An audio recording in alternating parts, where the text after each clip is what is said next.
Well, today we're going to talk about the economic balance point.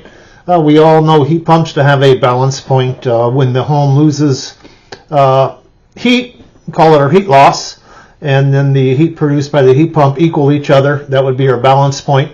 There's a point when the heat pump produces less heat as it gets called out and the home requires more heat. But there's also a point when economically it's better to run the gas, for example. So the example we'll show today is the cost of running the heat pump per kilowatt and the cost of running the furnace, and see which one produces BTUs at the best cost. That would be our economic balance point. I love heat pumps. I'm a big advocate of heat pumps. They're great applications with electric heat, liquid propane, and there's plenty of great applications with natural gas. As long as we look at the economics of it, we'll be paid to produce that heat. Hope you find this informative. Look forward to hearing from you with any questions. All right, we'll start by just choosing a piece of equipment. In this case, we're going to just open a DZ6 side discharge unit, and we'll scroll through here. I'll show you a couple items of interest when you get the engineering data. We do show the BTUs, and we'll show the how low is this thing going to run. 10 degrees on here. That's showing you for the heat pump. We'll show the refrigerant charge if in need. We'll show the best line set sizes, and then we'll show some special data, in this case, trim rates that may or may not apply to the heat pump in operation. You can see our D2 error video on that. And we'll go ahead and we'll scroll down to the data. So here's our cooling data. And since we're doing our heat pump, we'll quickly just scroll down to our heat pump data. And we'll just grab, in this case, a 4-ton heat pump. And this is actually using an air handler, but we can apply it to a furnace as well. When we look at our kilowatt output, that is looking at the kilowatt we're using to run the outdoor unit and the indoor blower. So that's all the kilowatts being used to deliver heat to the home.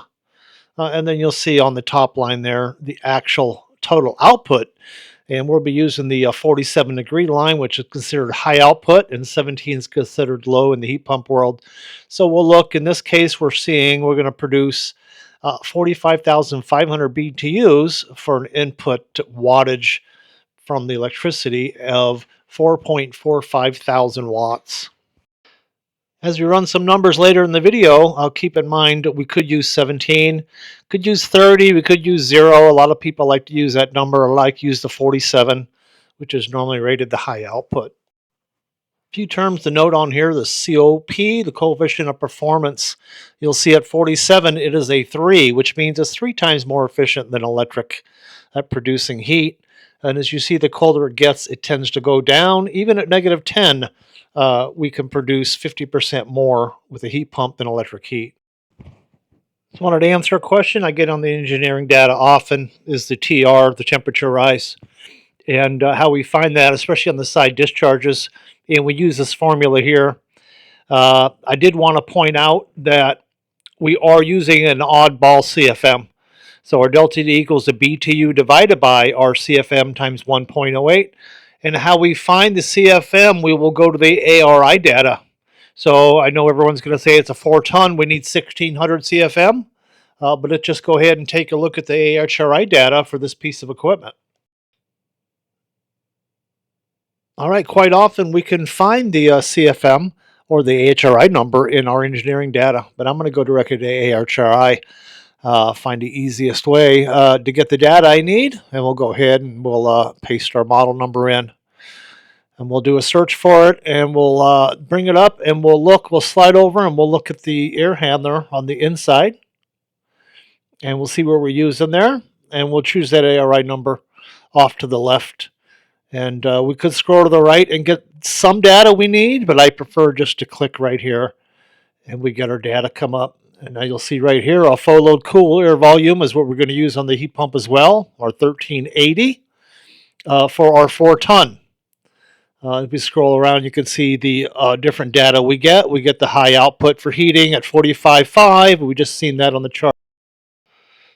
Then we see here, we'll run the formula, and we'll see we're expecting about a 31 degree temperature rise And according to our engineering data, certainly that's what we're getting, a 31-degree temperature rise with the 1,380 CFM. Remember, changing the CFM will change your temperature rise. The 31 may change, but our BTU output is going to stay the same. All right, so we'll start talking a bit about the actual hard data, hard numbers. We're going to do all our readings today at the 47 degrees. All right, when we're looking for kilowatt usage, we're looking at both pieces of equipment. We're looking at the voltage and the amperage by the outdoor unit that's running the compressor, the controls, and the condenser motor, as well as the blower and the controls on the inside. So the blower motor comes into play. All right, so pause if you need to look at any of these numbers, but we'll take Omaha here at 11 cents a kilowatt hour times our 4.5 thousand. It's 49 cents to produce 45,500. And we'll take our natural gas at 85 cents a therm, so we can produce 96,000. So 496 to produce 45.5, and it'd be 40 cents to produce 45.5 on our natural gas. So in this case, at 47 and below, anything below that number, the clear winner is going to be natural gas for this piece of equipment. Let's take a look at an example in Texas at 15 cents a kilowatt hour. And their natural gas per therm is 95 cents per therm. So we're looking at about 70 cents to produce 45,000 kilowatts with the heat pump compared to 45 cents produce the same 45,000 BTUs with natural gas. So again, this example, anything at 47 and below, definitely the natural gas is the most effective way. Now, our economic balance point will change, mattering on the cost of electricity and the cost of the alternate fuel, so the natural gas or LP or straight electric. We can look at all of those separately, as long as we know a cost per therm. And we could look at all the different temperatures. I normally start with 47 and work down. We could do a spreadsheet in Excel that really breaks it out for us. All right, as always, the TSAs at Johnstone Cafferty Group appreciate the opportunity to talk to you. We look forward to hearing from you with any questions. Thank you.